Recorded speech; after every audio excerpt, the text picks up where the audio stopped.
आपल्याजवळ ठेवलेलं आहे, त्याला रिप्लेसमेंट नाही आहे. त्यामुळे श्वसनक्रिया ही सहजपणे आणि सावकाशपणेच करायला पाहिजे. म्हणून हे 3 सेक्शन्स आहेत, ते 3 सेक्शन स्पेसिफिकली वापरले जाणं हा खूप महत्त्वाचा भाग आपण बघितला. ज्याच्यामध्ये मुद्रांचा आपण काल विचार केला की मुद्रांचा वापर का करायचा. बेसिकली मुद्रा जी कन्सेप्ट आहे, संकल्पना आहे, ती अशी आहे की मुद्रा म्हणजे आनंद, आणि आनंद देणारी अशी कुठलीही अवस्था म्हणजे मुद्रा. तर मुद्रांमध्ये विविध प्रकार असतात, त्याला व्हेरियस टाइप्स ऑफ मुद्राज. त्यामुळे पहिले हस्तमुद्रा आहेत कि ज्याच्यामध्ये हाथांचा वापर केला जातो, जिसमें हम हाथ का उपयोग करते हैं. तो जब हम हाथ हमारे घुटनों पर रखते हैं तो उसको हम कहते हैं द्रोण मुद्रा. हाथों का द्रोण और घुटने का भी द्रोण, ये पाया साइज एकदम परफेक्ट होता है. अगर घुटना छोटा है तो हाथ भी छोटा होता है. आर्किटेक्चरल ब्यूटी हमारे शरीर में इतनी है, हर जगह है, there is no exception. So if you keep the hands like this, you become very comfortable. Normal course में हमें हाथों का क्या करना है, ये प्रॉब्लम होता है. तो दोनों हाथ जब हम लगते हैं घुटना पर, उसको हम कहते हैं द्रोण मुद्रा. द्रोण का मतलब bowl, it looks like a bowl. दूसरी होती है ज्ञान मुद्रा.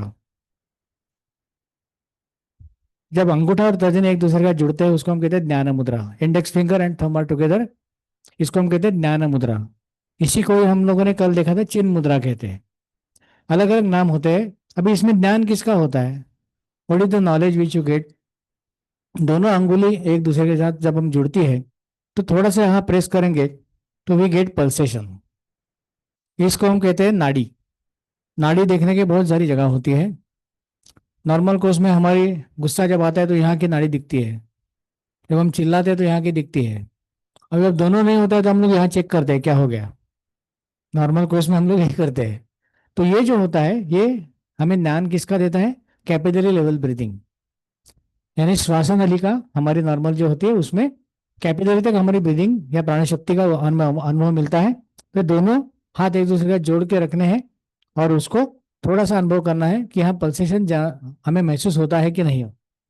Pulsation is a body concept, medical concept या एनाटॉमिकल कंसेप्ट है, जिसको हम योगा में कहते हैं प्राण स्पंद, बीटिंग ऑफ प्राण. पल्सेशन नाडी के ठोके किंवा नाडीचे ठोके हे जरी मेडिकल टर्मिनॉलॉजी किंवा शरीराच्या दृष्टीने केलेली टर्मिनॉलॉजी. योगिक कंसेप्ट है प्राणस्पंद, प्राण का स्पंदन, इसका मतलब प्राणस्पंद. उसके पीछे चित्त स्पंद होता है. तो ये प्राणस्पंद कभी बढ़ता है व्हेन चित्त स्पंद इंक्रीजेस. तो इस मुद्रा में सिंबल है ज्ञान का. हाथ यहाँ रखे है, इसमें सिंबल कौन सा है, unification of higher self and lower self, आत्मा परमात्मा का मिलन. ये करने के लिए आत्मा ऊपर ले जाना है, परमात्मा नीचे आएगा नहीं हमारे लिए. It will not be coming to us. तो हमें उसके पास जाना है. उसको जाते समय देर आर वेरियस ऑब्स्टिकल्स. कौन से ऑब्स्टिकल है, षड्रिपुज. सिंबॉलिकली ये 3 एक हाथ में और 3 दूसरे हाथ में, इनको बाजू रखो तो ही हमें आत्मा परमात्मा का ध्यान मिलता है. इसके लिए इसको हम कहते हैं ज्ञान मुद्रा. यहाँ थोड़े से हम लोग दबाएंगे और धीरे धीरे उसका अनुभव करने लगेंगे तो हमें समझता है कि हमारा श्वास नीचे आ रहा है, respiration is going down and our mind is getting very very stable. तो यहाँ जो स्पर्श होता है, इस स्पर्श में कितना जगह है देखो, बहुत छोटी जगह है, but that is a place of bliss. आनंद कितना है देखो, इतना है. मिलता है कभी इतना, हमें कितना चाहिए, ढेर सारा चाहिए. So we keep on grabbing the thing. Grabbing नहीं करना है, let the thing allow to happen. हाँ बंद करो, हाउस है बाप रे. एनीवे, उसका काम वो कर रहा है, हमारा काम हम करेंगे. सो दिस इज ज्ञान मुद्रा. मुद्राओं के साथ जब हम प्राणायाम का अभ्यास करते हैं तो स्पेसिफिकली अनुभव क्या होता है, प्राण की अनुभूति हमें मिलती है. इसके लिए प्राण स्पंद हमें समझने के लिए बहुत अच्छा उपयोग होता है. इसके लिए पहली मुद्रा हम लोग करते हैं श्वसन करते समय, वो कौन सी है, चिन्ह मुद्रा हमारे टर्मिनोलॉजी में. दूसरी कौन सी है, चिन्मय मुद्रा. ये करने से क्या होता है, क्या झालं? इसमें क्या होता है, हमारे तीनों फिंगर्स का प्रेशर यहाँ मिलता है. दैट फिंगर, ये तीनों फिंगर का प्रेशर आने से वहां कोई एनाटॉमिकल इंपैक्ट होता है, that is having some pressure of the pressure points होते हैं, उसका इंपैक्ट होता है. उसको हम नीचे रखते हैं. बाद में कौन सी है, ये भी एक मुद्रा हम लोगों ने की थी, दैट इज कॉल्ड एज आदि मुद्रा. और दोनों मुद्रा, दोनों हथेलियां ऐसे रखने के बाद जो होती है वो है ब्रह्म मुद्रा. ये ब्रह्म मुद्रा का संबंध कहाँ है, ये ब्रह्म का स्थान है. नाभि is a centre of origin. नाभि का और संबंध हमारा होता ही है ना। जब बच्चा अंदर होता है तो उसका संबंध कहाँ से होता है? एम्बिलिकल कॉर्ड का मतलब नाभि। तो नाभि is a origin of Brahma. Brahma चल रहा है, निर्मित हो रही है। दूसरा है विष्णु तत्व, ये जब तक चल रहा है तब तक सब कुछ ठीक है। तो प्राणस्पंद का स्पेसिफिक अनुभव जो होता है ये ब्रह्म नाड़ी के साथ साथ विष्णु नाड़ी, और तीसरी है रुद्र नाड़ी, वो है महेश। सो ब्रह्मा, विष्णु और महेश, ये तीन स्थान हमारे शरीर में होने वाले तीन अवस्थाएं होती है। हम लोगों ने कभी देखा नहीं ब्रह्मा विष्णु महेश कैसे दिखते हैं, लेकिन यहाँ निर्मिति, स्थिति और लय, जनरेशन, ऑब्जर्वेंस एंड डिस्ट्रक्शन, इसके लिए जीओडी, गॉड। तो ये तीनों अवस्था हमारी होती है। निर्मिति हमेशा चलती रहती है, उसके साथ वो कुछ समय तक रहेगी और कुछ समय साथ निकल जाएगी। या अभी निकलना थोड़ा बंद हो गया है। Obstacle is major is from the point of view eradication, वो नहीं हो रहा है इरेडिकेशन। कौन सी चीज का इरेडिकेशन नहीं हो रहा है? विचारों का नहीं हो रहा है। जो पेशियां मर चुकी है वो बाहर नहीं जा रही है, इसके कारण निर्मिति कम हो गई है। और ये अकार उकार मकार करने से क्या होता है, उनसे इम्पैक्ट कैसा मिलता है कि निर्मिति की जो स्थिति है उसको हम लोग स्टिमुलेट करते हैं। उकार में जो ऑब्जर्वेंस है, स्थिति की है, उस अवस्था को हम लोग उसको अपील करते हैं।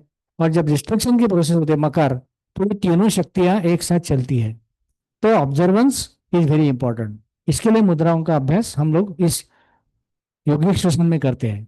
तो हम आज जो कल सीखे थे योगिक श्वसन, उसका अभ्यास करेंगे।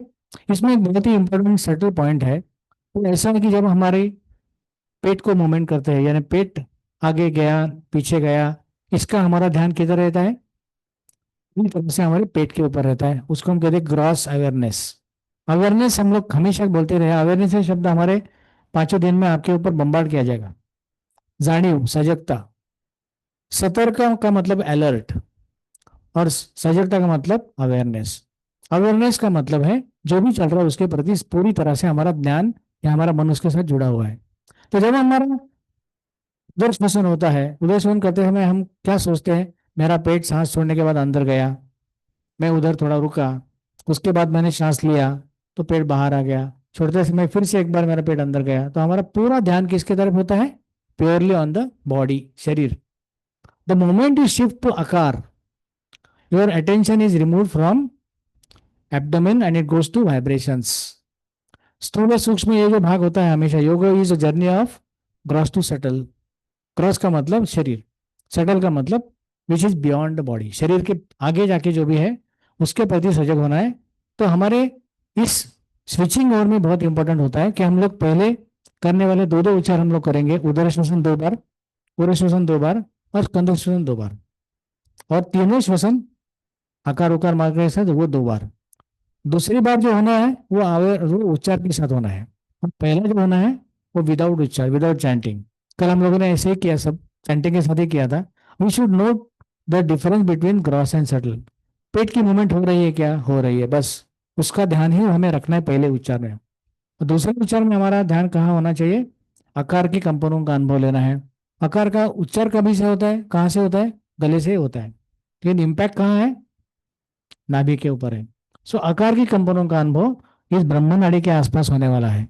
इसके लिए हम लोग लेने वाले हैं चिन्ह मुद्रा। तो दोनों हाथ आप बैठ जाइए किसी भी अवस्था में, कंफर्टेबल पोस्चर, दोनों हथेलियां इस चिन्ह मुद्रा में, पाम फेसिंग डाउन साइड।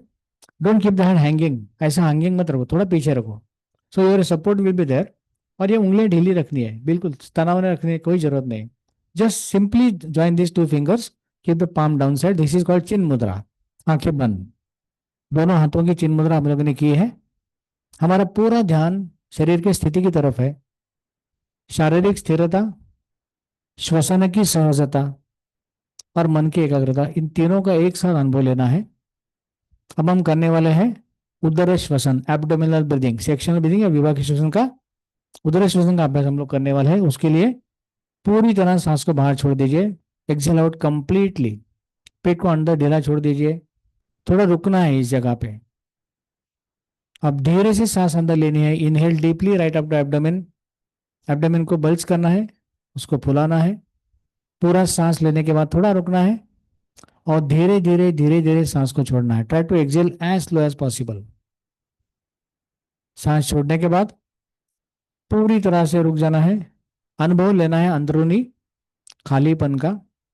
अब हम करेंगे दूसरा उच्चारण, वो दूसरा करेंगे वो उच्चार के साथ करेंगे। इसके लिए फिर से दीर्घ सांस अंदर लेनी है, deep and slow inhalation right up to abdomen.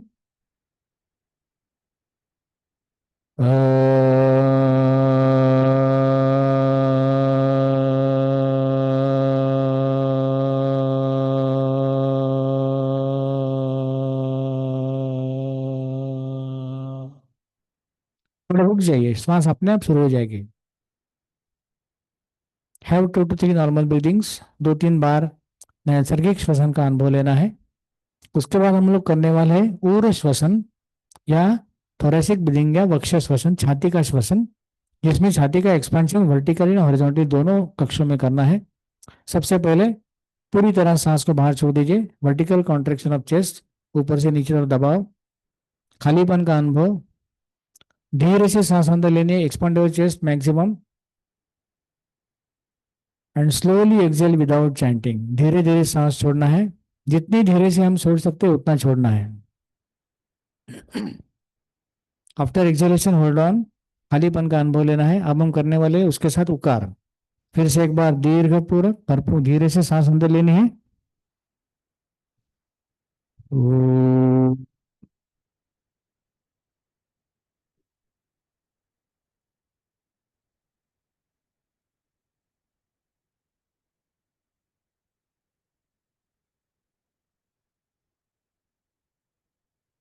चिन्मय मुद्रा में ये करना है। उसके बाद अंगूठे से, चारों अंगुलियों से अंगूठे को ढकना है, और यह है आदि मुद्रा।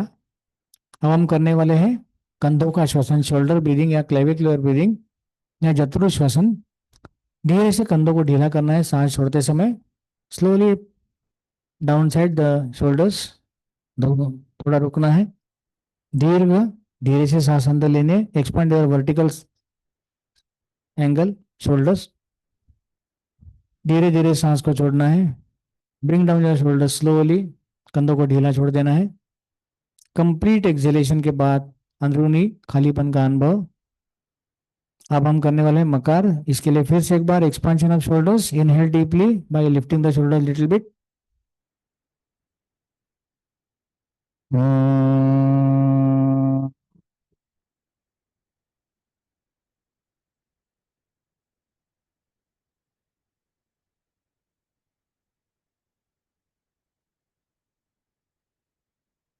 कंपनों का अनुभव मस्तक की एरिया में हमें मिलता है। अब आप दोनों हाथ रखने वाले हैं ब्रह्म मुद्रा में, दोनों हथेलियां ऐठी मुट्ठी बंद करके एक दूसरे के साथ सामने। To join the both the fists, करांगुली जो है वो भाग पेट के सामने आएगा। अब हम तीनों विभागों का एक साथ वापर करना है, उसके लिए हम कर रहे हैं उसको पूर्ण यौगिक श्वसन। तो पूरी तरह सांस को बाहर छोड़ना है, पेट, छाती और कंधे वर्टिकली कॉन्ट्रैक्ट करने हैं, आकुंचित करने हैं, रुकना है थोड़ा। अब धीरे से सांस लेते हुए पहले पेट, बाद में छाती और बाद में कंधे को सेक्शन को ऊपर लेना है। Deep and full breathing in all the 3 sections. और धीरे धीरे सांस छोड़ते हुए पहले पेट से, बाद में छाती से और बाद में कंधों से। Experience the slow exhalation. छोड़ने के बाद थोड़ा रुक जाना है। अभी हम करने वाले एक साथ आकार उकार मकार। सांस छोड़ने के बाद थोड़ा रुकना है। अब धीरे से सांस अंदर लीजिए, vertically expand all the 3 sections.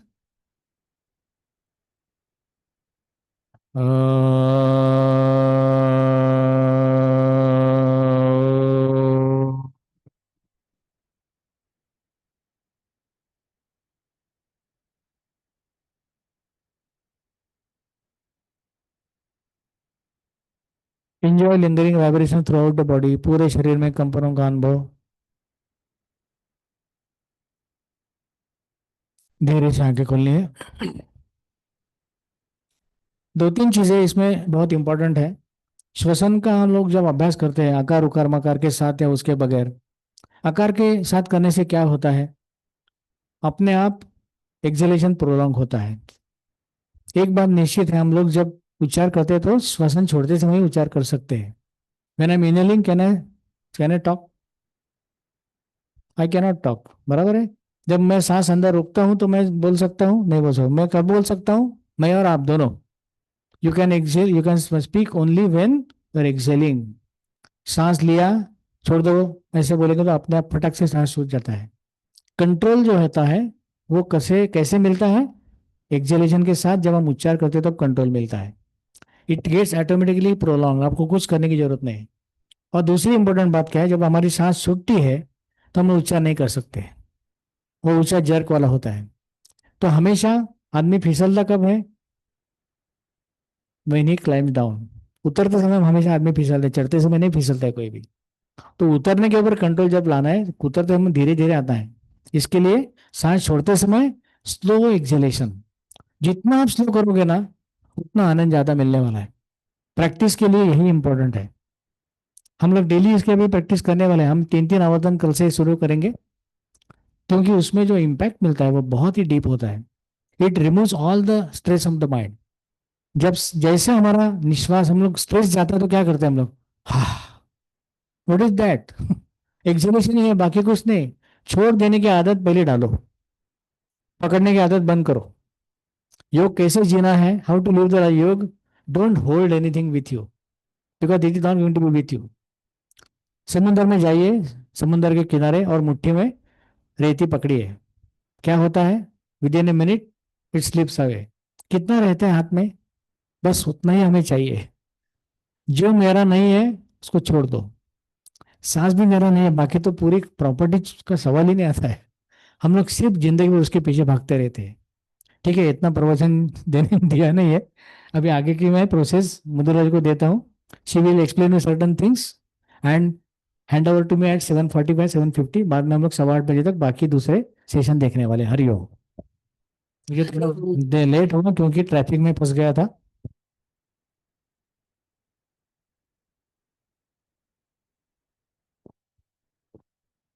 Hariom. जे आपण काल शिकलो त्याचा अजून सूक्ष्म स्तरावर आपण अनुभव घेतला. काल आपण ग्रॉस बघितलं होतं आणि आज गुरुजींनी आपल्याला अजून त्याचे सूक्ष्म कसे अनुभव घ्यायचे ते सांगितलं आधी समजावून, आणि अनुभव पण आपण घेतला. आता एक एक टप्पे आपण काल प्राणायामाचे 5 टप्पे गुरुजींनी सांगितलेले आहेत की पहिलं शुद्धीकरण, श्वसन मार्गाची शुद्धी आपण शिकलो.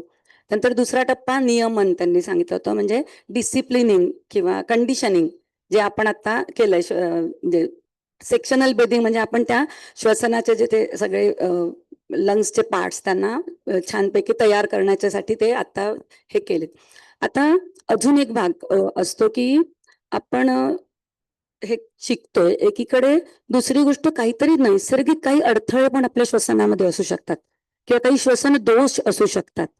तर त्यांचा पण आपण आधी आता विचार करूया की असे काय श्वसन दोष असू शकतात. एक काहीतरी प्रॉब्लेम असेल तो एक भाग वेगळा, पण जर प्रॉब्लेम नसेल काही तर, आणि जनरल आपल्याला ऑब्झर्व जे काय आपल्या अनुभवाला येतो त्याच्याकडे लक्ष ठेवण्यासाठी म्हणून, एक म्हणजे पहिला अडथळा काय आहे की आपलं गतिमान श्वसन, फास्ट ब्रीदिंग, हे जलद श्वसन हे खूपदा असतं आपलं. म्हणजे आता काल गुरुजींनी काही कंडिशन्स सांगितल्या होत्या, जसं की हाय बीपी असेल किंवा दमा असेल किंवा डिप्रेशनचा पेशंट असेल, त्याच्या बाबतीमध्ये तुमचं हे म्हणजे ब्रीदिंग रेट जो मिनिटाला एरवी 12 ते 15 असायला हवाय, तो जास्ती असणार आहे, कारण त्याची आतली काही कंडिशन तशी आहे फिजिओलॉजिकल. पण अदरवाईज जर आपला ब्रीदिंग रेट जास्त असेल किंवा श्वसन जर फास्ट असेल तर मग ते आपण दूर करू शकतो. तर त्याला आपण काय काय करू शकतो? तर पहिली गोष्ट, त्याच्या मागे कारण काय आहे ते आपण बघूया. तर सगळ्यात पहिलं काय की बघा, आपण शरीराची जेव्हा हालचाल करत असतो ना तेव्हा थोडी श्वासाची गती जास्त असते. स्थिर बसलं की आपोआप श्वासाची गती कमी होते. इथे आलो की पहिले आम्ही सांगतो सुखावं अशी बैठक स्थिती, आणि मग काय हळूहळू तुमचं सगळं शरीर स्थिर झालं की श्वासाची गती आपोआप कमी होतं. हे जसं आज आपण सूक्ष्माकडे जाणं बघायला सुरुवात केली आहे, तसं आपलं आपण ऑब्झर्व करायला सुरुवात करायची. आपण इथे बसतो आणि नंतर थोड्या वेळाने बघायचं की आपली श्वासाची गती आपोआप कमी झालेली आहे. हा एक भाग झाला. दुसरं कारण, सगळ्यात महत्वाचं कारण जे आहे की आपण राग येतो, संतापतो, कधी उद्विग्न होतो, एजिटेटेड माइंड, चिडतो वगैरे, अँग्री असं जे असतं ना, तर त्यावेळेला काय होतं, मनामध्ये राग येतो म्हणजे काय, एखादी गोष्ट आपल्या मनासारखी झालेली नसते किंवा कोणीतरी मनाविरुद्ध बोलतं काहीतरी, मग आपल्या मनामध्ये विचारांचं चक्र खूप फास्ट धावायला लागतं. बरोबर. ह्यानी असं का केलं, हे असंच का वागला, माझ्याशीच का वागला, ह्यानी असंच करायला पाहिजे होतं, जे काय असेल ते. आपलं मन इतकं फास्ट धावायला लागतं, चित्त, कारण ते मनामध्ये विचार धावायला लागले असतात. आणि जसे ते विचार धावायला लागतात ना, त्यांना कोपअप करायला आपली श्वासाची गती पण वाढलेली असते. तर त्यावेळेला आपलं लक्ष देण्यासाठी आपलं चित्त थारावर नसतं. पण आता माहित झालंय ना, आता तुम्ही नक्की कधीतरी ऑब्झर्व करा, की आपण जेव्हा चिडतो, तर एक क्षण थोडंसं बाजूला जायचं आणि बघायचं आपली श्वासाची गती वाढलेली असते. तर हे एक कारण आहे. आणि याच्यासाठी आपल्या ग्रंथांमध्ये खूप सुंदर दाखले आपल्या ऋषीमुनींनी दिलेले आहेत. हे आम्ही सांगतोय असं नाहीये सगळं काही. आपले जे हठयोगाचे ग्रंथ आहेत, त्याच्यामध्ये हठप्रदीपिका नावाचा फार सुंदर ग्रंथ आहे स्वामी स्वात्मारामांचा. त्यांनी इतकं स्पष्ट हे मनातले विचारांचं आणि श्वासाचं जे नातं आहे, मन पवन संबंध, घट्ट संबंध कसा आहे त्याबद्दल ते म्हणतात की चले वाते चलम चित्तम, निश्चले निश्चलम भवेत. चले वाते म्हणजे वात, म्हणजे श्वास जसा चालतो तसे मनातले विचार पण चालत असतात. म्हणजे असं दोघांचं घट्ट नातं आहे, पॅरलल, समांतर चालतात. म्हणून ते काय म्हणतात, निश्चले. एकाला शांत केलं की निश्चलम भवेत, दुसरा पण शांत होतो. मग आता मनातल्या विचारांना काय आपण डायरेक्ट शांत करू शकत नाही. मनाचा मूळच स्वभाव आहे की ते चंचल आहे, ते धावतच पटकन काही मिळालं की त्याकडे, विषयांकडे. तर मग म्हणून आपल्याला ही जी निसर्गदत्त देणगी आहे की श्वासाची, आपल्याकडे 3 गोष्टी आहेत, शरीर, श्वास आणि मन. शरीर पूर्णपैकी नियंत्रणात आणण्यासारखं आहे, म्हणून आपण आसनं वगैरे करू शकतो. मला माझा हात किती हलवायचा, किती उचलायचा, हे नियंत्रित करण्यासारखं आहे. हा जो श्वास आहे, जे आपण कालपासून बघतोय, तो अर्धनियंत्रित, म्हणजे काही प्रमाणामध्ये आपण त्याला नियंत्रणात आणू शकतो. आणि तेच आपल्याला इथे वापरायचंय. आणि मन कसं आहे, ते अनकंट्रोलेबल, त्याला नियंत्रणात आणणं डायरेक्टली शक्य नाहीये. म्हणून काल गुरुजींनी सांगितलं होतं की प्राणायाम का करायचा किंवा श्वसन नियंत्रण का करायचं, मनोनियंत्रणासाठी. Breath control for mind control, अगदी क्लिअर, स्पष्ट. म्हणून मग श्वसनावर नियंत्रण आणून आपण मनातल्या विचारांवर नियंत्रण आणू शकतो. मग त्यासाठी उपाय काय, आणि आपण तर हे सगळं शिकतोच आहोत. पण बेसिकली पहिली गोष्ट म्हणजे, सगळ्यात पहिलं म्हणजे एक कुठेतरी शांत एका जागी बसणं, शरीराची हालचाल पहिले थांबवणं, स्थिर बैठक, कुठेतरी सुखासनात, सुखासन म्हणतो ना आपण, एनी कम्फर्टेबल सिटिंग पोश्चर. त्यानंतर दुसरं कायास्थैर्य, शरीराला स्थिरता द्या, हालचाली सगळ्या बंद द्या खरा. आणि तिसरं काय आहे, काया शैथिल्य, पूर्ण रिलॅक्स करून टाकायचं शरीर, पूर्ण शिथिल. कारण मनातलं ते पण तुम्ही ऑब्झर्व, हे सगळे ना आपण स्वतः ऑब्झर्व करायच्या गोष्टी आहेत. आणि अवेअरनेस असणं त्याच्यासाठी गरजेचं आहे. की रागावलेलो असतो ना, आपल्या बघा हाताच्या मुठी कधी कधी खूप जास्त रागवतो, मुठी वाळल्या जातात, खांदे ताठ होतात. हे लहान मुलांच्या बाबतीत तुम्ही हा अनुभव घेतो आपण, की नकळत ऍक्शन होतात. म्हणजे शरीरावर पण ताण यायला लागलेला असतो. आणि म्हणून काया शैथिल्य, शरीर पूर्ण ढिलं सोडून द्यायचं. ह्या सगळ्या गोष्टी आहेत ना, त्या श्वास त्याच्यासाठी लागणार असतो. म्हणून श्वासाची गती वाढलेली असते. आपण हे सगळं कमी केलं की आपोआप श्वसनाची गती कमी कमी व्हायला लागते. आणि मग त्या स्थितीत बसल्यानंतर, शांत बसल्यानंतर, डोळे मिटल्यानंतर फक्त आपल्या श्वासाकडे लक्ष द्यायचं. फक्त प्राणधारणा किंवा श्वासाकडे लक्ष दिलं की ते कसं संथ मंद सुरू आहे. म्हणजे जे तुमचं धावणारं आपलं मन असतं ना, आता पण गुरुजींनी सांगितलं की त्या मनाला त्या श्वासाशी बांधायचं, त्याला इतर विषयांपासून पकडून आणायचं. आणि आपण, मी माझा श्वास कसा चालला, इकडे मी माझं लक्ष दिलं की मनातले विचार पण कमी व्हायला लागतात. आधी बऱ्याच कंडिशनिंग आपण केलं की शरीराची हालचाल कमी केली, शरीर ढिलं सोडलं आणि मग त्याला श्वासावर बांधलं, की मग जे आपल्याला फास्ट ब्रिदिंग जे झालेलं होतं ते हळूहळू नियंत्रणात यायला लागतं. कारण जोपर्यंत आपलं ब्रिदिंग नॉर्मल होत नाही, तोपर्यंत पुढचे प्रकार किंवा आपल्याला सगळे फायदे जे मिळवायचे ते मिळू शकणार नाही. त्यामुळे हा एक अडथळा आपल्याला अशा पद्धतीने दूर करता येतो. दुसरा एक अडथळा असतो की अडथळ्याचं श्वसन, म्हणजे हॅफॅझार्ड ब्रिदिंग. काही कारणाने आपलं श्वसन नियमित व्यवस्थित होऊ शकत नाही. हे कशामुळे होतं, तर आपलं सर्दी पडसं झालं की काय होतं, नाक चोंदतं ना, ब्लॉक होतं ना, ब्लॉक नॉस्ट्रिल्स. तर ते पण आपण, तो पण एक अडथळा आहे. मग ते तसं असताना आपण प्राणायाम करू शकू का, कुठले प्रकार नाही करू शकणार आहे. मग त्यासाठी आपण शिकलोय, आता कालपासून शिकतो ना, एक एक नाकपुडीने श्वसन मार्ग शुद्धी आणि दुसरं पूर्ण कपालभाती. तर ते अशा पद्धतीने तो ब्लॉक नॉस्ट्रिल्सचा जो अडथळा आहे तो आपण दूर करू शकतो. आता कोरोना काळामध्ये काल गुरुजींनी एकदा उल्लेख केला होता आणि आपल्याला सगळ्यांना अनुभव आहे. तर तिथे नेती म्हणून एक कृती सांगितली होती. भलाही ती आपल्या याच्यात येत नाही, पण एक फक्त सांगण्यासाठी सांगते, शुद्धी क्रिया. ती पण याच्यासाठी उपयोगी पडते. आणि दुसरं म्हणजे श्वसन मार्ग शुद्धी आणि कपालभाती. आपला जो सगळा रेस्पिरेटरी पॅसेज आहे, पूर्ण श्वसनाचा मार्ग आहे, त्याच्यामधले जे काही कफ किंवा काही असतील गोष्टी, त्या सहजपणे कपालभाती किंवा श्वसन मार्ग शुद्धी आपण काय करतो, पोटाला स्ट्रोक देऊन जोरदार हवा बाहेर सोडतो, त्यातनं बाहेर निघून जातात आणि आपल्या नॉस्ट्रिल्स, नाकपुड्या मोकळ्या होतात. तिसरा अडथळा काय आहे, कधी कधी आपलं श्वसन जे असतं ते खूप शालो ब्रिदिंग त्याला म्हणतात, उथळ श्वसन, वरच्यावर श्वसन होत असतं बऱ्याचदा. तर त्याला काही आजार असू शकतो, फिजिओलॉजिकल कंडिशन असू शकतो, असते, हा एक भाग असतो. कधी कधी सवय म्हणून सुद्धा हे असतं की पहिल्यापासून आपण त्याकडे लक्षच दिलं नाही ना, तर सवयीने सुद्धा कधी कधी अशा गोष्टी होत असतात. परंतु त्याहीपेक्षा महत्वाचं गोष्ट जी आहे ती म्हणजे आपण जेव्हा श्वसन करतो, काल आपण बघितलं होतं की वायुकोशांच्या मार्फत कसं श्वसन होतं, म्हणजे श्वसनाची प्रक्रिया वायुकोशांमध्ये होते हे आपण बघितलं होतं. या व्यतिरिक्त याच्यासोबत अजून एक गोष्ट जी असते श्वसनाला मदत करते, ते म्हणजे श्वसनासंबंधित स्नायू, रेस्पिरेटरी मसल्स, त्याला कोस्टल इंटरकोस्टल मसल्स असं म्हणतात. तर आपले जे फुफ्फुस आहेत ते आपल्या छातीच्या पिंजऱ्यामध्ये ठेवलेले असतात, बरोबर. रिस्ट आपली जे आपण म्हणतो ना छातीचा पिंजरा किंवा आपल्या फासळ्या, त्याच्यामध्ये आपले दोन्ही फुफ्फुस व्यवस्थित ठेवलेले आहेत. तर या छातीच्या ज्या फासळ्या आहेत त्याला हे मसल्स जोडलेले असतात, कोस्टल इंटरकोस्टल मसल्स असतात. तर ह्या स्नायूंचं आकुंचन किती प्रमाणात आणि कसं होतं आणि त्या स्नायूंची स्थिती कशी आहे, जर ते स्नायू दुर्बल असतील तर मग ते तुम्हाला उथळ श्वसन, कारण ते स्नायू जर आकुंचन नाही पावले तर मग त्या रिबकेज उघडत नाही आणि मग त्या फुफ्फुसांना एक्सपांड व्हायला जागा मिळत नाही. म्हणजे श्वसनाची प्रक्रिया अशा पद्धतीने चालली असते की ते फुफ्फुस पूर्ण, म्हणजे आपण म्हटलं की फुग्यासारखे मोठे व्हायला त्याला बाजूने जागा मिळाली पाहिजे ना, तर त्याच्यासाठी ते श्वसनाचे स्नायू मदत करत असतात.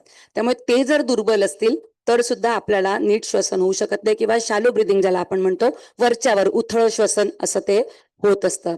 तर त्याच्यासाठी उपाय म्हणून आपण काय करू शकतो, तर त्याच्यासाठी आपल्याला आधी एक सगळी ही सवय लावायला लागते श्वसनाला एक व्यवस्थित नियंत्रणात आणण्यासाठी, की हे जे आहे श्वसनाला मदत करणारे जे स्नायू आहे ते स्ट्रॉंग होण्यासाठी काही गोष्टी असतात. आसनांमध्ये आपण काही आसनं करतो ज्यामुळे स्ट्रेचिंग होतं त्या भागाचं, म्हणजे चेस्ट एक्सपान्शन होतं किंवा वरच्या बाजूने ताणतो वगैरे, अशा प्रकारच्या काही कृती असतात. त्याच्यामुळे ते श्वसनाच्या संबंधीचे स्नायू जे असतात ते विकसित व्हायला, त्यांची स्ट्रेंथ वाढायला मदत होते आणि शालो ब्रिदिंगचा जो प्रॉब्लेम आहे तो आपल्याला दूर करता येऊ शकतो. आणि दुसरं म्हणजे दीर्घ श्वसन करायची सवय लावायची.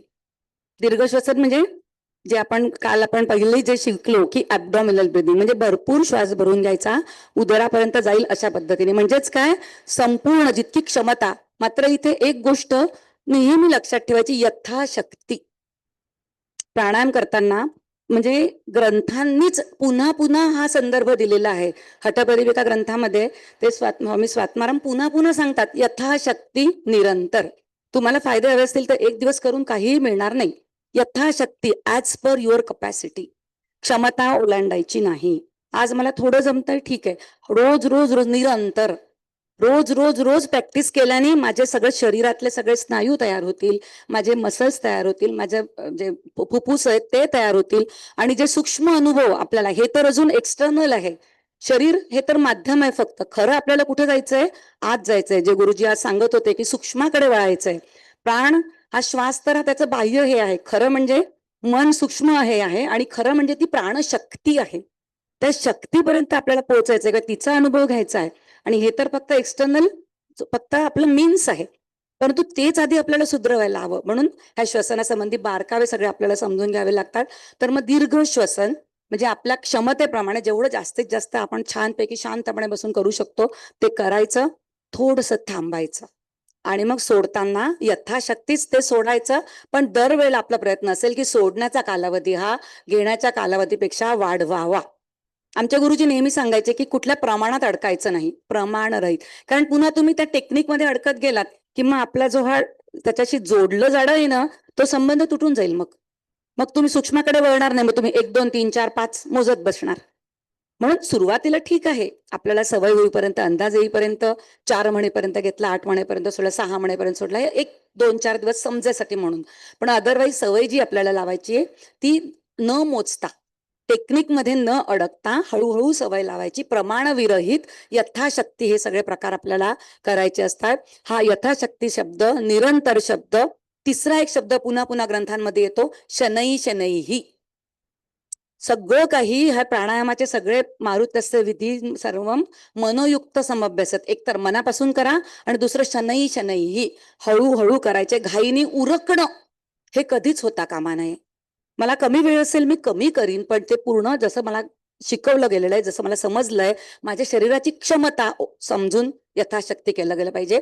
शनै शनै म्हणतात आणि पुढे ते न वेगतः 2 शब्द लागोपाठ वापरतात. त्याचा अर्थ काय?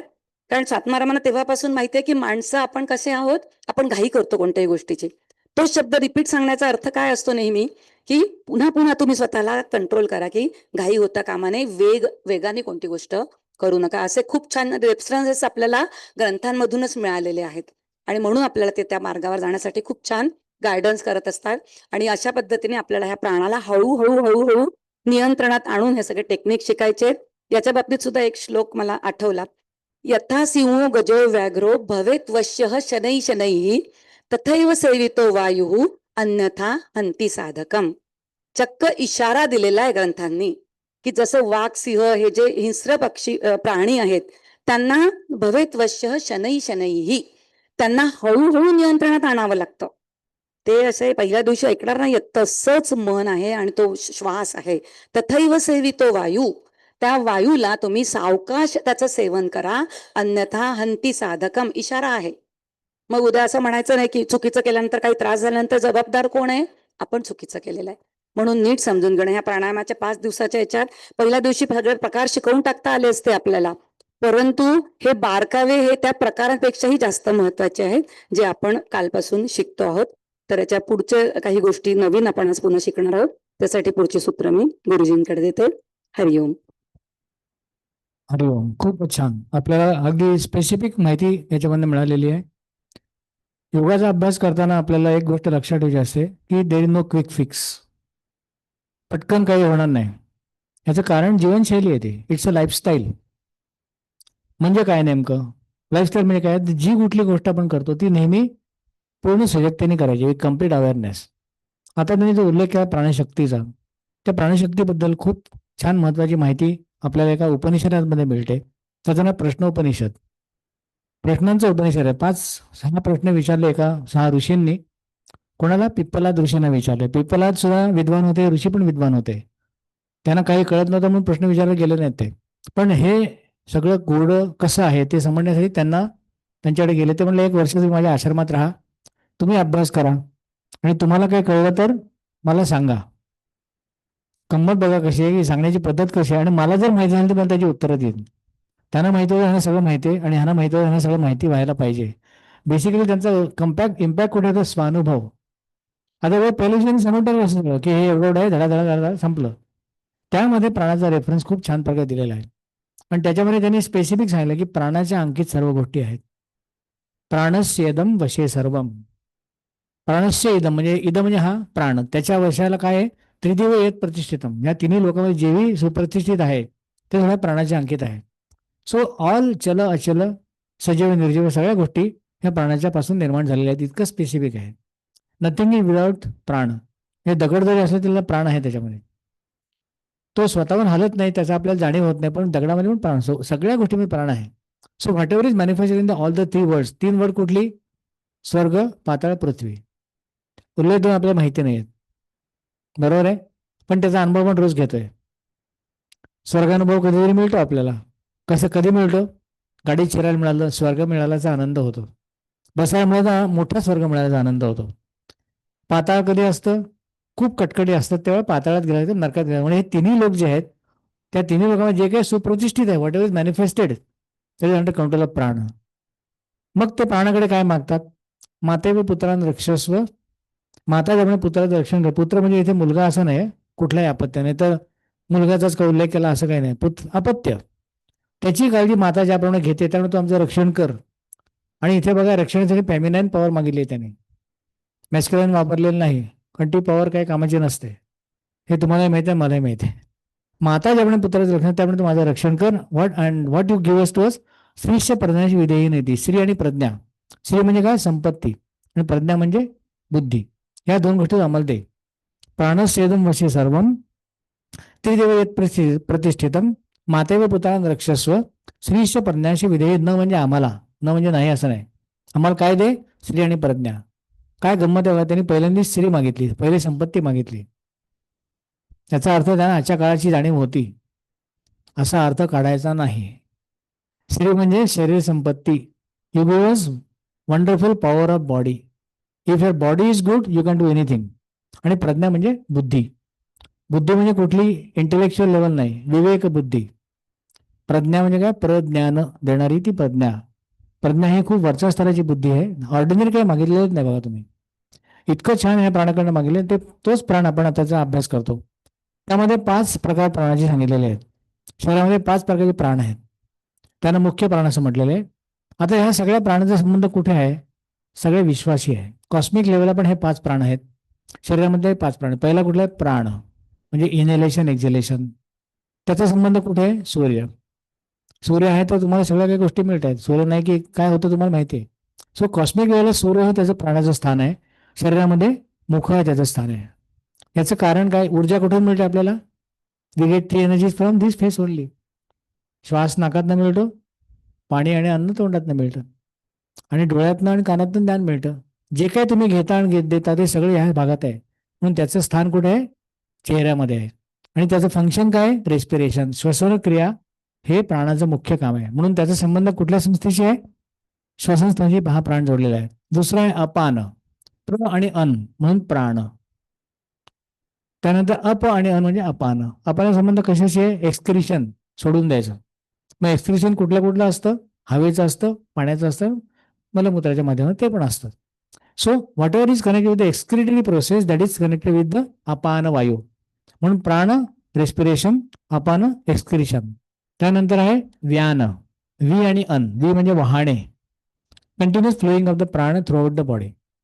सो जिस प्राण शक्ति का वहन जिस माध्यम से होता है वो कौन सी सिस्टम है, सीवीएस, कार्डियोवास्कुलर वस्कुलर सिस्टम, रक्ताभिसरण संस्था. सो वहन करने का काम कौन सी संस्था करती है, वो करती है रेस्पिरेटरी सिस्टम के साथ साथ सर्कुलेटरी सिस्टम. विश्व में उसका स्थान कहाँ है, हवा, वायु. प्राण का स्थान कहाँ है, सूर्य. अपान का किधर है, पृथ्वी. व्यान का संबंध किधर है, वायु के साथ, वहन. अगर वायु नहीं होता है तो हम लोग फैन लगा के उसको घुमाते हैं ना, तो वायु का संबंध है वहन करना, और उसका संबंध हमारे शरीर में सर्कुलेटरी सिस्टम के साथ है. चौथा कौन सा है, उदान, यानी ऊपर ले जाना. अन का मतलब प्राण, ऊपर लेने वाला यानी प्राण. उदान का मतलब उद्वहन किसको कहते हैं हम लोग, लिफ्ट को कहते हैं, उद्वहन. विच टेक्स अस अबव, ऊपर ले जाने वाली शक्ति जो है वो है उदान वायु. उसका स्थान कहाँ है, हमारे नर्वस सिस्टम में है. नर्वस सिस्टम कहाँ है, पीछे है. नर्वस सिस्टम का महत्वपूर्ण अंग कौन सा है, ब्रेन, और उसके साथ साथ रेस्पिरेटरी कॉर्ड, नर्वस कॉर्ड, मज्जा रज्जु. वो किस में बैठा है, स्पाइनल कॉलम. कॉलम का मतलब पाइप. उस पाइप से क्या गुजरती है, मज्जा रज्जु यानी स्पाइनल कॉर्ड, जिसका संबंध हमारे पूरे शरीर के साथ संवेदना के साथ जुड़ा हुआ है. All sensory and motor system are connected with this particular respiratory tract, उसके साथ साथ नर्वस सिस्टम. तो उदान अवयव का स्थान कहाँ है, नर्वस सिस्टम में है. और पांचवा कौन सा, समान, सम और अन. सम का मतलब बैलेंस, वो कहाँ है, पेट में है. उसका संबंध कहाँ है, अग्नि के साथ है. ये 5 संस्था है हमारे शरीर में. कौन से, पहला प्राण रेस्पिरेटरी प्रोसेस, दूसरा एक्सक्रीटरी प्रोसेस अपान, तीसरा व्यान सर्कुलेटरी सिस्टम, चौथा उदान नर्वस सिस्टम, और पांचवा समान डाइजेस्टिव सिस्टम. सम का मतलब बैलेंस करने वाला, उसका स्थान कहाँ है, पेट में है. तो ये 5 प्राणों का फंक्शन हमारे शरीर में कंटिन्यूसली चलता रहता है. प्रॉब्लम जब आती है जब फंक्शन में गड़बड़ हो जाती है, जैसा उन्होंने बताया अभी अभी कि उथल श्वसन, शैलो ब्रीदिंग, हैपेचार्ट ब्रीदिंग, उसके कारण क्या होता है, और nervous system doesn't work properly. और इस 5 प्राण के साथ साथ और भी 5 उप प्राण है जिनका संबंध हमारे कोई फंक्शन से है. उसका ये 5 प्राण कौन से हैं, नाग, कूर्म, कुक्कुल, धनंजय और देवदत्त. ये उप प्राण है जिसका संबंध ब्लिंकिंग, यॉनिंग इसके साथ जुड़ा हुआ है. खास करके एक महत्वपूर्ण बात ऐसी है, धनंजय प्राण जो है वो हमारे शरीर में रहता है after our death for 1 hour. 1 घंटे के समय तक वो प्राण हमारे शरीर में रहता, धनंजय प्राण, it remains in the body, और उसी समय हम लोग क्या करते हैं, ऑर्गन्स अगर निकालने तो निकाल सकते हैं। Because of that prana, our functions of the respective system, they have got life. हमारे पूरे शरीर में काम कौन करता है? आंखें नहीं करती है, प्राण काम करता है। तो सुप्रीम कौन सा है? प्राण शक्ति सुप्रीम है। तो ये 5 फंक्शंस सिस्टम के साथ जुड़े हुए हैं। उदान वायु के बारे में क्या होता है, when we live this world, क्या होता है एक्चुअली, समान वायु अपने स्थान छोड़ देता है, समान अपने स्थान छोड़ता है और किसको ढकेलता है? उदान को ढकेलता है, और उदान वायु के माध्यम से हमारा जीवन समाप्त होता है। डॉक्टर्स आते हैं ना चेक करने के लिए, they check both the thing, chest and abdomen. Abdomen क्यों चेक करते हैं? Because they know that there is a samana vayu. अगर वो वायु अपनी जगह छोड़ता है ऐसा उनको लगता है, तो ही वो बोलते हैं क्या, अभी बुलाओ लोगों को, इसका समय आ गया। They don't tell this thing every time, हर बार नहीं बोलते। There is a connectivity within all this prana. तो इस प्राणी शक्ति के साथ साथ हम जब काम करते हैं तो बहुत ही सावधानी से करना चाहिए। We cannot use this prani shakti because it is double edge weapon, दुधारी तलवार म्हणतात तसं आहे। It can kill various other things, it can kill you also. इसके लिए बहुत ही सावधानी से करना है, इस प्राणों पर, 5 प्राणों के ऊपर कंट्रोल लाना है। हमारे पूरे शरीर में नियंत्रण के साथ और संतुलन के साथ काम करना है। पहले 2 स्टेज हमने देखे थे, कौन से? शुद्धिकरण और नियमन। शुद्धिकरण के लिए कपालभाति है, नियमन के लिए उदर श्वसन, ये तीनों श्वसन है। उसके बाद नियंत्रण, नियंत्रण कहाँ लाना है, कंट्रोल कहाँ लाना है? Not only on the inhalation, श्वास लेने पर नियंत्रण नहीं है, छोड़ने पर नियंत्रण करना है। एक बात ध्यान में रखनी है कि श्वास जब अंदर जाता है तो बाहर आते मल्टीप्लाई नहीं होता है। हम लोग 5000 सीसी, यानी हम समझो 1000 सीसी हम लोग ने श्वास लिया है तो 1000 ही बाहर आएगा। It will not come in the 2000 CC house, सवाल ही नहीं आता है। There is no multiplier impact in the body. तो उसमें क्या होता है, when we exhale slowly, exhalation time जब हम बढ़ाते हैं तो लेने के लिए जगह हमें कम मिलती है। So as you go on prolonging the exhalation, life span बढ़ता है। हम लोग कहते हैं हमारे सांस गिन के लाए वगैरह सब ठीक है, ओके। अभी हम लोग जो आज प्राणायाम सीखने वाले हैं उसके बारे में मुझे किसी ने क्वेश्चन पूछा, ये करने के बाद तो मेरी श्वसन गति बढ़ गई, अभी मेरे श्वास का काउंटिंग कम हो गया, मेरे श्वास कम हो गए, अभी कैसा चलेगा? मैं बोले उसके बगैर भी आपका श्वास बढ़ा है, इसके पर आपको अवेयरनेस नहीं है। We don't know the respiration is very high, always it is excited. क्यों? हमेशा स्ट्रेस होता है, बैठे बैठे ऐसे करते रहते लोग, this is nothing but stress. Blinking of eyelids too much होता है, हमेशा यहाँ घूमते रहते हैं, they don't sit in one place peacefully, या कुछ ना कुछ तो बड़बड़ करते रहते हैं। This is nothing but stress busters, but they are of taking the cost from you. Energy लगती है उसके लिए, प्राणायाम के लिए एनर्जी का रिस्टोरेशन है। बहुत इंपॉर्टेंट इम्पैक्ट कौन सा है? It restores your energy inside, और ये बहुत महत्वपूर्ण भाग है। इसके लिए प्राण शक्ति का नियमन करना वो शक्य होता है कहाँ से? योगिक श्वसन के साथ। और उसको नियंत्रित करना कैसे होता है? नियंत्रण कहाँ से होता है? 2 नॉस्ट्रिल से होता है। ये सूर्य नाड़ी है और ये चंद्र नाड़ी है, और ये दोनों को जोड़ने वाली सुषुम्ना है। सुषुम्ना इज अ हाइपोथेटिकल नाड़ी, वो कहाँ है? पीछे है। सुषुम्ना का स्थान कौन सा है? Nervous cord. वहां सेंसेशन होता है प्राण शक्ति का। प्राण शक्ति फ्लोज फ्रॉम फ्रंट, लेकिन इट बिकम पश्चिम वाहिनी, वो एडवांस स्टेज में होती है। सबसे पहले हमें क्या करना है? कंडीशनिंग ऑफ द नॉस्ट्रिल्स, वो हम लोगों ने किया कपालभाति के साथ। अब हम आज सीखने वाले सूर्याभ्यास। सूर्याभ्यास का मतलब only inhalation by right nostril, right से सांस लेना, राइट से छोड़ना, उसको हम इस नाड़ी का अभ्यास।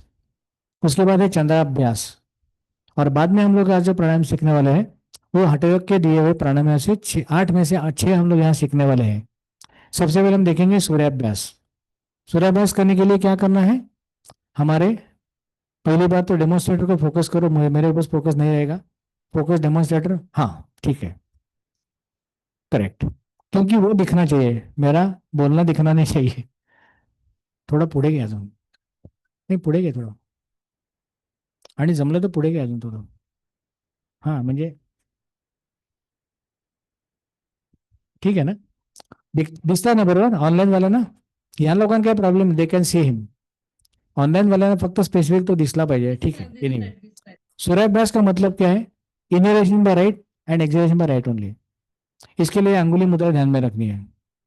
पहली 2 उंगलियां मोड़नी है, बाहर की 2 उंगलियां खुली है, no he will close is left nostril. पहले देखना है, बाद में हम करेंगे। लेफ्ट को बंद करना है, आंखें बंद की है। वो राइट से संपूर्ण श्वास को बाहर छोड़ देना है, कंप्लीट एक्सहेलेशन। एक्सहेलेशन के बाद थोड़ा रुकिए। अब धीरे से सांस अंदर लेनी है। Inhale right, slowly by right up to abdomen. थोड़ा रुकने के बाद उसी नासिका से सांस को छोड़ना है। He will do it 3 times। Very slow and very systematic breathing. Full capacity utilization of lungs हो जाती है यहाँ। और यह नॉस्ट्रिल क्या करती है, इट एक्टिवेट्स योर बॉडी। शरीर में एक्टिवेशन के काम के लिए ये नलिका है। सूर्याभ्यास। उसके बाद हम लोग 3 बार करेंगे चंद्राभ्यास। अभी क्या करने वाला है, he will close is right nostril. Right को बंद करेंगे उसके होने के बाद। अब लेफ्ट से एक्सेल आउट कंप्लीटली, फिर सांस को बाहर छोड़ना है। छोड़ने के बाद रुकना है, रुकना बहुत इंपॉर्टेंट है। धीरे से लेफ्ट से अंदर लेनी है सांस। Inhale up to abdomen. थोड़ा रुकने के बाद धीरे धीरे उसी नासिका से सांस को छोड़ना है। Exhale slowly by the left nostril. छोड़ने के बाद थोड़ा रुकना है। फिर से एक बार दीर्घ सांस अंदर लेनी है 3 बार। उसको हम कहते हैं चंद्राभ्यास। Conditioning of the body has to happen like this. एक एक नासिका को हम तैयार करते हैं, बाद में नियंत्रण ला सकते हैं।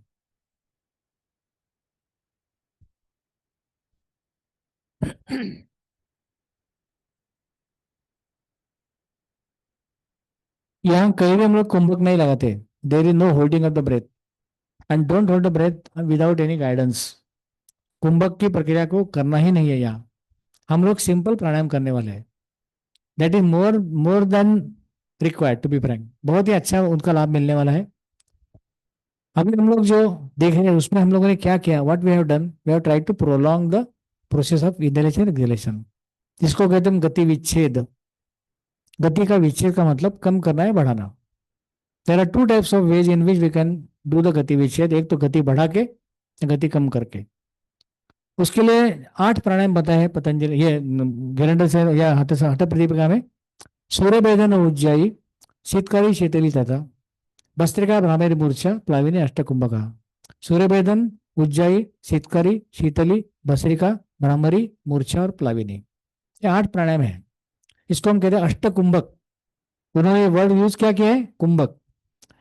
हठप्रदीप वर्ड नहीं है उसके प्राणायाम, उन्होंने क्या वर्ड किया यूज, कुंभक। हमको कुंभक कैसे मालूम है, होल्डिंग द ब्रेथ। ये दोनों अलग अलग चीजें हैं।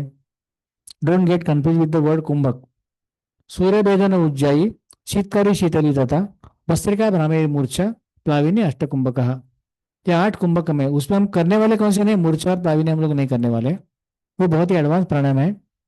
उसमें क्या होता है, मूर्छा का मतलब चक्कर आने जैसा फीलिंग होता है। हमें चक्कर तो क्या समझता है, हम लोग समझता नहीं कुछ क्या चल रहा है बाहर, but that is a medical condition. और यहाँ क्या होता है, ही सो एनग्रॉस्ड इन हिमसेल्फ कि उसके बाहरी दुनिया का ख्याल ही नहीं होता है। इट लुक्स लाइक मूर्छा सदृश अवस्था। और प्लाविनी, प्लव का मतलब floating. He can float on the water and air. ये दोनों इसके लिए उसको दिमाग से निकाल दो। हमारे लिए वो नहीं है। तो हम लोग नॉर्मल आदमी है, सामान्य लोग हैं हम लोग। तो हमें सामान्य कौन से है, 6 प्राणायाम करने हैं। We are going to learn this 6 pranayams during this week and we are going to practise them regularly, don't worry about that. तो सबसे पहले कौन सा है, गति विच्छेद का एक्सट्रीम पॉइंट, गति बढ़ाना। उसके लिए प्राणायाम कौन सा बताया, भस्त्रिका। भस्त्र का मतलब लोहार का भाता। ब्लैक स्मिथ जो होता है वो डंडी खींचता है और हवा शक होती है, शक होती है, बाहर निकलती है। उससे क्या होता है, हीट जनरेट होती है। और ये प्राणायाम करने से हमारे लंग्स की कैपेसिटी कंप्लीटली एक्सपांड हो सकती है। लंग्स वीक अगर है तो ये प्राणायाम का अभ्यास धीरे धीरे उसकी कैपेसिटी बढ़ा सकता है। सो उसको करते समय what is the process, active inhalation and active exhalation. सांस लेना छोड़ना एक गति में करना है। और गति कैसे बढ़ा सकते हैं हम लोग, we can increase the respiration up to 10 times। अगर हमारा रेस्पिरेशन 12 श्वास है, हम लोग उसको 120 तक ले जा सकते हैं। But that is not on the day 1। धीरे धीरे, शनै शनै। पहले दिन अगर करोगे तो हरिओम, नेक्स्ट डे कुछ करने के लिए लायक नहीं रहोगे हम लोग। So we have to do it very cautiously. ये इंस्ट्रूमेंट है ना, ये साधन बहुत सावधानी से यूज करना है। इसके लिए शनै शनै का मतलब धीरे धीरे, आराम से, कोई जल्दी नहीं हमें। ब्लैकस्मिथ का भाता जिस तरह से आगे पीछे होता है, उससे आवाज क्या आती है, भस भस भस, ऐसी आवाज है, इसके लिए हम भस्त्रिका कहते हैं उसको। तो भस्त्र का मतलब लोहार का भाता। वो करते समय क्या यूज करना है, we to use the chest. पर उसके साथ साथ यूज कौन सा होता है भाग, पेट का भी होता है। ये ना हो इसके लिए पेट को ढीला छोड़ना है। एक्सपांशन कॉन्ट्रैक्शन लंग्स का होता है। लंग्स की पोजिशनिंग कैसी है देखो, lungs are like expanded in the lower side. Sri Lanka देश आपको मालूम है, श्रीलंका वैसे लंग्स है हमारी। ऊपर का इसका उसका नैरो है देखो। अगर मैप दिमाग के है सामने, तो मैप का श्रीलंका कैसे लोअर साइड में वो एक्सपांडेड, नीचे कॉन्ट्रैक्टेड है। तो हमारा लंग्स का पोजिशन कैसा है, ये एरिया ब्रॉड है, वहाँ नैरो सेक्शन है, और ये एरिया नैरो है, वहाँ ब्रॉड सेक्शन है। इसके लिए इंटरकोस्टल मसल्स का इन्होंने जो रेफरेंस किया बहुत इंपॉर्टेंट है वो।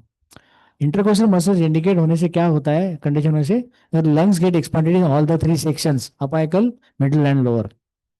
This is very important. और वो होने से क्या होता है, वहां के वायुकोश काम में आ सकते हैं, otherwise they are dead. We don't reach to that level, हम लोग उधर जाते ही नहीं उधर। और जिंदगी में वहां जाने के बाद क्या होता है, दे बिकम वीक। बहुत सारे लोगों को after particular age they get the problem of breathing.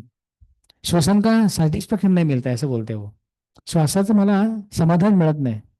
कारण का मिळत नाही, का सगळं वरवर चालतं. जी गोष्ट खोलवर आहे ना, ती नेहमी समाधान देते. Always remember this thing, deep deep deep जाना है. तो ये इंटरकोस्टल मसल्स के साथ हम लोग कंडीशनिंग कैसा करते हैं, we use it with the help of udar shwasan, वक्षा श्वसन, स्कंद श्वसन. इससे कंडीशनिंग होता है. और वो होने के बाद नियंत्रण करने के लिए दो नॉस्ट्रिल्स दिए हैं. अब ये उसी का परिणाम हम लोग सीखने वाले हैं. Where inhalation exhalation will happen with the speed. It will be continuing for 45 seconds only. हम लोग 45 सेकंड तक ही करने वाले हैं. 1 मिनट बहुत ज्यादा होता है. हम लोग हमेशा बोलते हैं एक ही मिनट है, 1 ही मिनट. हमें लगता है 1 मिनट बहुत कम है, लेकिन 1 मिनट प्राणायाम के समय बहुत ज्यादा होता है. कभी खत्म होगा 1 मिनट समझ में नहीं आता है. सो विल डू इट शनै शनै, विल स्लोली हम लोग करेंगे. उसमें क्या करने वाले, first 10 seconds we will gather the momentum, and for next 25 seconds we will continue with that breath, and the last 10 seconds we will reduce the respiration. Directly abruptly शुरू करना है, अब्रप्टली बंद करना है, नहीं ऐसा करना है. Slowly slowly. Now first you will do deep inhalation, दीर्घ श्वास. Close the eyes, keep the hands in gyan mudra. Exhale out completely, bhastrika.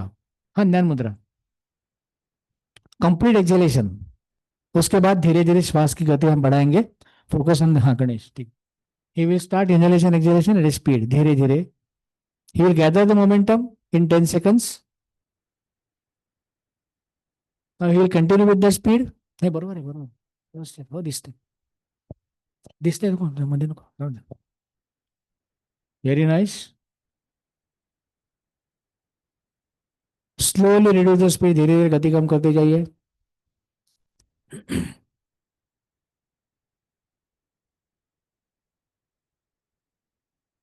Complete exhalation के बाद एक दीर्घ श्वसन.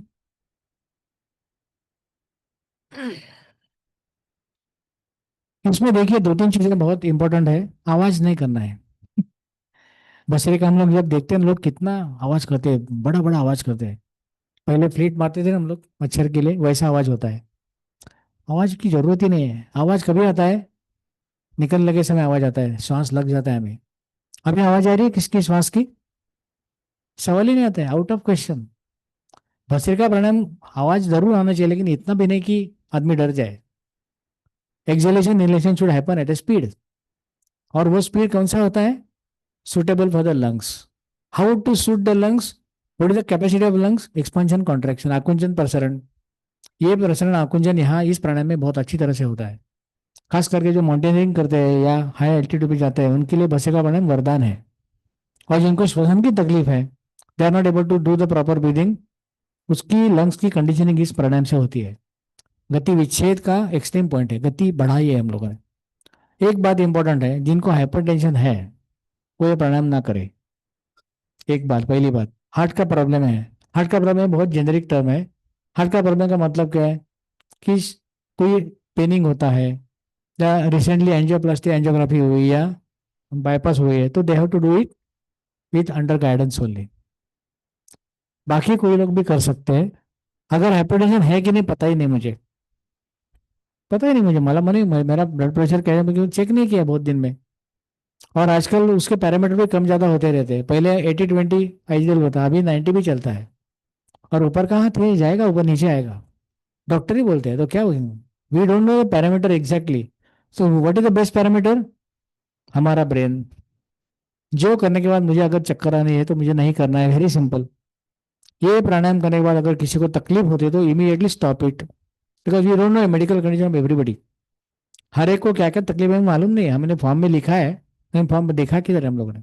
तो इंडिविजुअल लेवल पे हमें क्या महसूस करना है, ये करने के बाद मुझे तकलीफ हो रही है क्या, बंद करना है। बिल्कुल नहीं करना है। ब्लड प्रेशर चेक करो, अगर ब्लड प्रेशर है फॉर एग्जाम्पल हाइपरटेंशन है, तो क्या करने वाले हम लोग, विल डू मृदु भस्त्रिका। हार्ट का ट्रबल है तो मृदु भस्त्रिका कर सकते हो। मुझे दौड़ना मना है, इसका मतलब मैं चल नहीं सकता हूँ, आई कैन वॉक। दौड़ना मना है तो दौड़ना, दौड़ना का मतलब ये प्राणायाम भस्त्रिका फास्ट।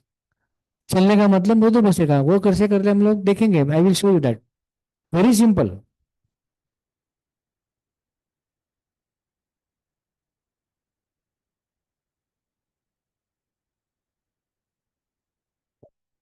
बहुत ही सिंपल है, यू कैन डू दैट, कोई प्रॉब्लम नहीं उसमें, it will never accelerate your respiratory process. और बहुत इंपॉर्टेंट बात क्या है, भाई भस्त्रिका प्राणायाम उन्होंने क्या बताया था पहले, सबसे पहले श्वसन दोष, continuous movement of body and mind. शरीर की हलचल है, मन की हलचल है, उसके कारण श्वसन गति बढ़ी है, that is a condition of medical. ये हम लोग यहाँ नॉन मेडिकल कंडीशन पे श्वसन बढ़ा रहे हैं। वो बढ़ने से क्या होने, इसको क्यों करना है, प्राणस्पंद क्यों अनुभव करना है, मेरी रेस्पिरेटरी प्रोसेस बढ़ गई है।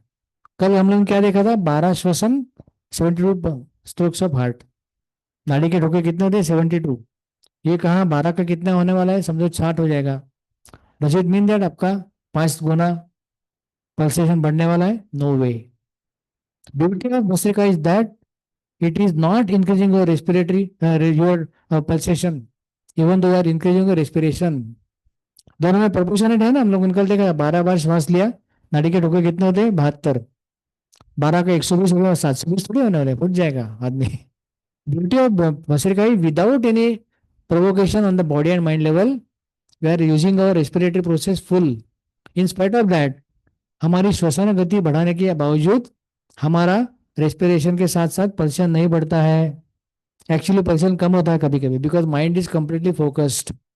मेरा पूरा ध्यान इस क्रिया की तरफ है, बाहर का कोई विचार मन में नहीं है, शरीर की हलचल बिल्कुल नहीं है, stopped. When I am sitting stable, मैं स्थिर बैठा हूँ, और उसके साथ जब मैं भस्त्रिका करता हूँ तो मेरा रेस्पिरेशन बढ़ने के बाद पल्सन बढ़ता नहीं है। This is the beauty of pranayama. प्राणायाम की ब्यूटी क्या है, उसका स्पेसिफिकेशन क्या है, उसका सौंदर्य कहाँ है, it is increasing the respiration but not increasing the pulsation. थोड़ी दिनों के बाद आपको समझेगा आपका पल्स रेट नीचे आ रहा है भस्त्रिका करने के बाद। भस्त्रिका से क्या मिलता है, हीट, हीट बढ़ती है शरीर में।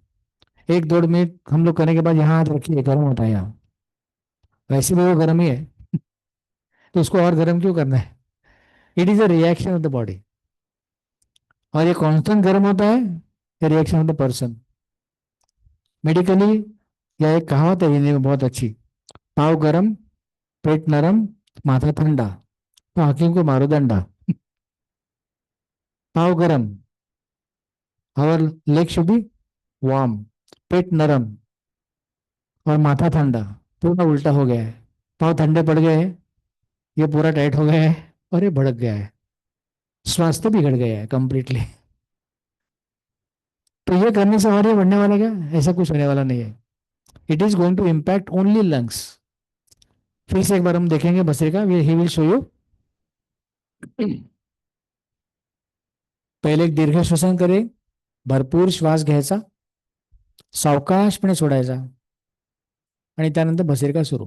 Now will do for 1 minute, 10 seconds for getting the speed. I will monitor about the process of seconds. Now next 45 seconds we will continue. 10-45-10, 10-40-10, sorry. Now he is continuing with the normal respiration के साथ साथ गति बढ़ाई हुई है. He is using his lungs to full capacity. Very nice.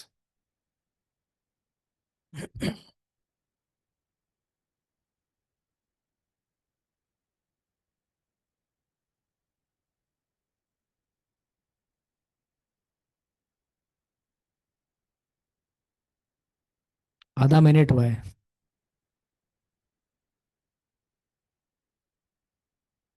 No, slowly tap down the speed, धीरे धीरे गति कम करते जाइए।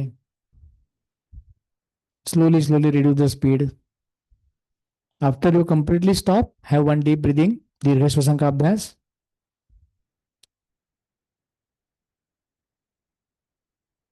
और कुछ क्षण बिल्कुल शांत बैठना है। अभी हम करेंगे भस्त्रिका प्राणायाम, ठीक है? We will do it for 45 seconds. नहीं, मृदु दाखोली, हाँ। मृदु भस्त्रिका मैंने बताया आपको, अगर किसी को अभी प्रॉब्लम है हाइपरटेंशन का, तो he will not go for full bhastrika, they should do मृदु भस्त्रिका। मृदु का मतलब धीरे धीरे ऐसे। और भस्त्रिका कैसी होती है?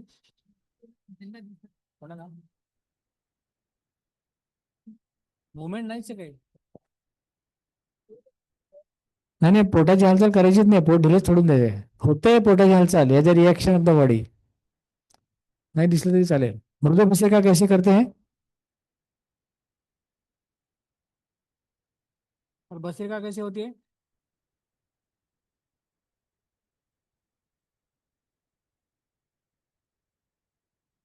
This is bhastrika. आपको समझने के लिए मैंने थोड़ा सा आवाज किया, अदरवाइज आवाज होना ही नहीं चाहिए।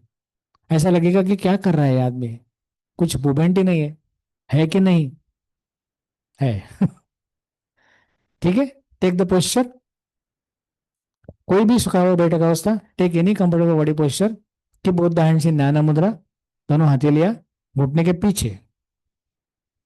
पल्सेशन का अनुभव लेना है, just try to experience pranaspanda at this point of time. दीर्घ श्वसन का अभ्यास करेंगे सबसे पहले। Inhale deeply, exhale out completely, धीरे से सांस को छोड़ना है। और उसके बाद भस्त्रिका शुरू करेंगे, धीरे धीरे सांस की गति बढ़ाइए। Do the inhalation exhalation with speed, gather the speed suitable to you in 10 seconds। अब उसी गति को कायम रखिए आगे 25 सेकंड तक। Focus attention on your respiratory process.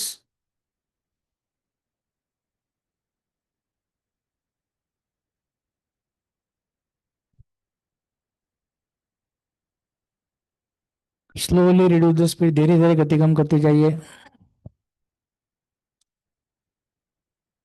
पूरा सांस बाहर छोड़ने के बाद एक दीर्घ श्वसन, डीप इनहेलेशन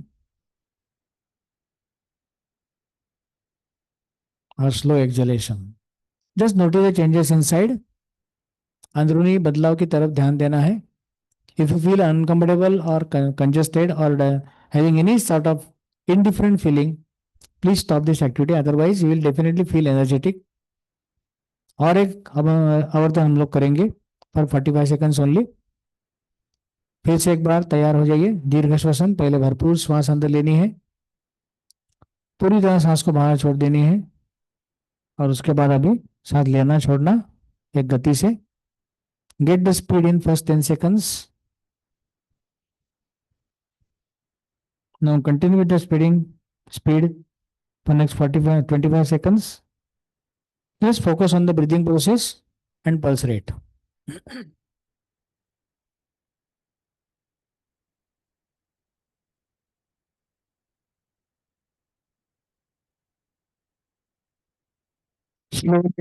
स्पीड धीरे गति कम करते जाइए।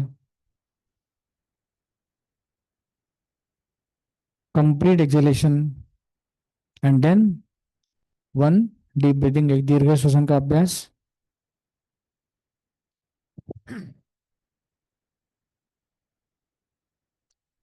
नोटिस द चेंजेस इनसाइड, अंदरूनी बदलाव की तरफ ध्यान, सजगता जिसको हम कहते हैं वो।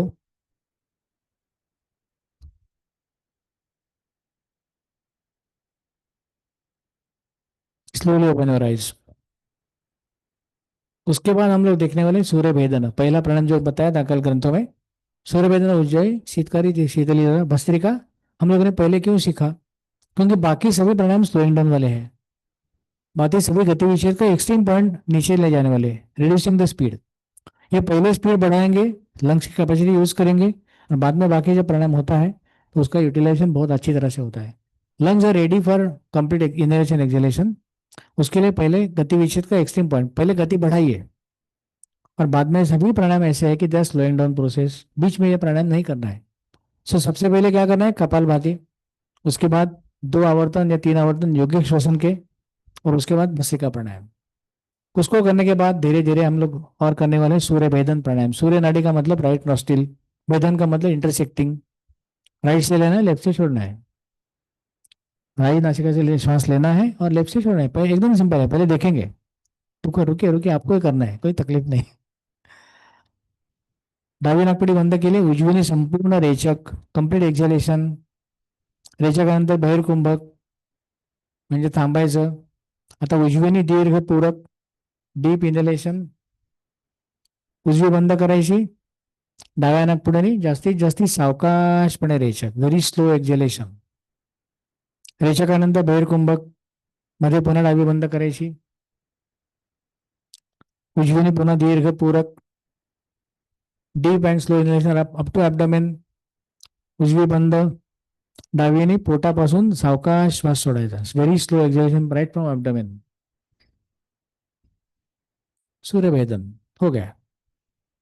What it works on? It works on various things in the body. Suryabhedan प्राणायाम से क्या होता है, कृमि नाशक प्राणायाम इसको कहते हैं. It gives away the bacterial infection, bacteria कम होता है, उसका इन्फेक्शन कम होता है, शरीर में जो आवश्यक चीजें नहीं है वो इस बसिक ये सूर्यभेदन प्राणायाम से अच्छी तरह से हम लोग कम कर सकते हैं. This pranayama if you do regularly, weight can come down. वजन कम के लिए प्राणायाम बहुत उपयुक्त है, लेकिन वजन इस प्राणायाम ना करने से नहीं बढ़ा है. ये पहले इंपॉर्टेंट ध्यान बाद में रखना है. कितनी बार करना है ये बोलेंगे, मैं बताऊंगा तो आप बोलेंगे नहीं मुझे नहीं चाहिए, मैं और कुछ तरीका अपनाऊंगा. एक बार शुरू किया तो 27 बार करना है, 27 राउंड्स इन वन सीटिंग. और ऐसे आफ्टर एवरी 1.5 आवर्स, ऐसे 15 बार करना है दिन में. 10 बार, sorry 10 times, and every breathing 27 times. 10 बार अगर करना है तो हर 1.5 घंटे के बाद आपको वही करना बैठना है. उससे क्या होगा, खाने के लिए टाइम ही नहीं मिलेगा. जोक्स अपार्ट, पर this pranayama is increasing the heat in the body. सूर्य भेदन, सूर्य नाड़ी है और वो आवश्यक भी है. लेकिन इसके साथ साथ हम लोग दूसरा क्या करते हैं, we inhale by exhale by the left only. उससे क्या होता है, सूर्य के साथ चंद्र भी काम करता है. ठीक है, बैठ जाइए, टेक एनी पोस्चर. वो हाँ, उसके पहले हम लोग पहले करें सूर्याभ्यास चंद्राभ्यास, 2-2 राउंड करेंगे और बाद में सूर्य भेदन प्राणायाम. क्योंकि भस्त्रिका हम लोगों ने किया है, नहीं किया है, आपका किया है ना भस्त्रिका, ओके.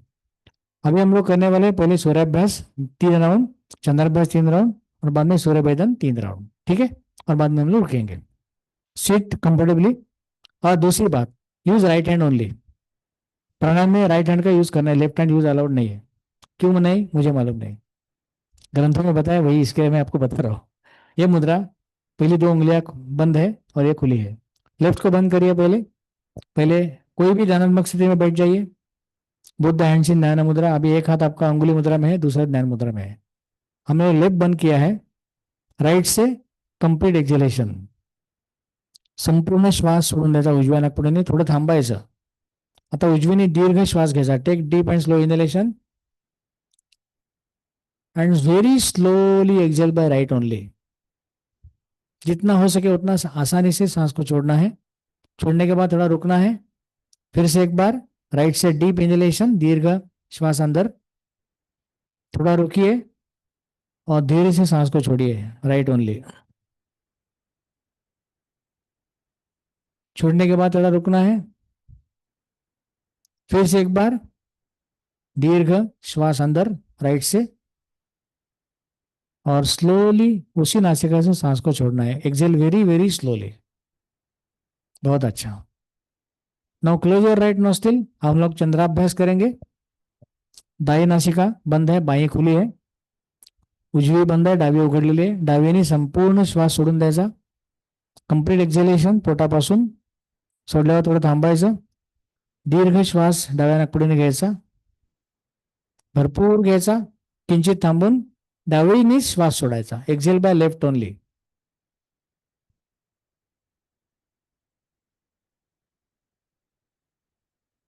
थोडं थांबायचं, पुन्हा एकदा दीर्घ श्वास डावीने घ्यायचा, थोडं थांबून सावकाश डावीने श्वास सोडायचा. Very slow exhalation by left. श्वास सोडल्यावर थोडं थांबायचं. पुन्हा एकदा डाव्या नाकपुडीने दीर्घ भरपूर श्वास घ्यायचा पोटापर्यंत आणि डाव्याने सावकाशपणे श्वास सोडायचा. Very slow exhalation by left only. अभी दोनों हाथ ज्ञान मुद्रा में फिर से एक बार keep the hands in gyan mudra. अनुभव करना है क्या हो गया ये दोनों करने के बाद. We definitely feel composed and peaceful beyond doubt. शांति मिलती है हमें दोनों प्राणायाम के बाद. ये एक्चुअली प्रिपरेशंस है. अब हम करेंगे सूर्य वेदन प्राणायाम. उसके लिए अंगुली मुद्रा राइट हैंड की. Close your left nostril. Left को बंद करना है, राइट को खुली रखना है, आंखें बंद है. पूरा ध्यान इस क्रिया की तरफ देना है हमारा. सजगता. संपूर्ण रेचक बाय राइट. उजव्या नाकपुडीने संपूर्ण श्वास सोडून देता. रेचक. भवर कुंभक. Slowly and deeply inhale by right. धीरे से सांस अंदर लेना राइट से. राइट को बंद करना है और लेफ्ट से सांस को छोड़ना है. Exhale by left slowly. Exhale करने के बाद थोड़ा रुकना है. रेचक के बाद थोड़ा रुकिए भैर कुंभक में. अभी फिर से एक बार लेफ्ट बंद करिए, राइट को खोलिए. Deep and slow inhalation by right. दीर्घ पूरक उजव्या नाकपुडीने पोटापर्यंत. उजवी बंद. डावीने सावकाशपणे रेचक. Very slow exhalation by left. रेचकानंतर भैर कुंभक. पुन्हा डावी बंद करायची. उजवीने पुन्हा दीर्घ पूरक पोटापर्यंत. उजवी बंद करायची. डावीने सावकाशपणे रेचक. Very slow exhalation by left. Last rotation हम लोग करेंगे. फिर से दाई को बंद करना, लेफ्ट को बंद करना है. धीरे से सांस अंदर लेनी है बाय राइट. पोटापर्यंत श्वास घ्यायचा. उजवी बंद करायची. डावीने जास्तीत जास्त सावकाशपणे श्वास सोडायचा. Try to exhale as slow as possible. अब दोनों हाथ ज्ञान मुद्रा में. After doing this surya bhedan pranayama you will definitely feel comfortable. कोई भी प्राणायाम करने के बाद हमें कभी भी डिस्टर्ब नहीं होना चाहिए, या डिस्टर्ब लगना नहीं चाहिए. You may not feel peaceful but you will not get disturb. कुछ क्षण बिल्कुल शांत बैठना है. Notice the changes inside. Now both the hands इन नमस्कार मुद्रा. हम लोग एक शांति पाठ कहेंगे और बाद में हम लोग रुकेंगे. मेरे पीछे एक एक लाइन फॉलो करनी है. ओम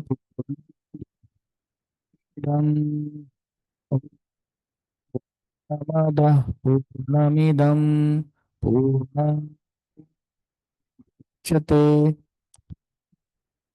पूर्णमुदच्यते पूर्णस्य पूर्णमादाय पूर्णस्य पूर्णमादाय पूर्णमेवावशिष्यते पूर्णमेवावशिष्यते. ओम शांति शांति शांति. ओम शांति शांति शांति. हरि ओम.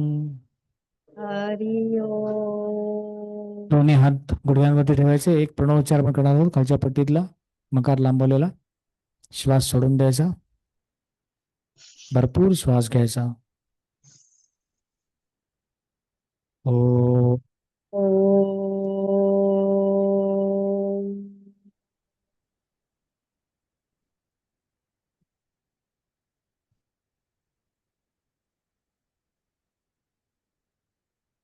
काही क्षण अगदी शांत. Experience absolute inner silence. दोन्ही हात चोळायचे. डोळ्यांच्या भोवती ठेवून लोप द्यायची. आतल्या डोळ्यांची उघडझाप करायची. सावकाश डोळे पडायचे. मनापासून म्हणूया हरि ओम तत्सत. हरि ओम तत्सत. हरि ओम तत्सत. आपण हरि इथे ओम थांबूया. तत्सत. हरि ओम तत्सत. एकच फक्त विनंती आहे. बाहेर आमची पाठीमागच्या पुस्तकांचा स्टॉल लावलेला आहे. तुम्हाला कुठली पुस्तकं हवी असेल तुम्ही घेऊ शकता. हे जरी शिबिर निशुल्क असलं तरी तुम्हाला समजा डोनेशन द्यायचं तुम्ही देऊ शकता.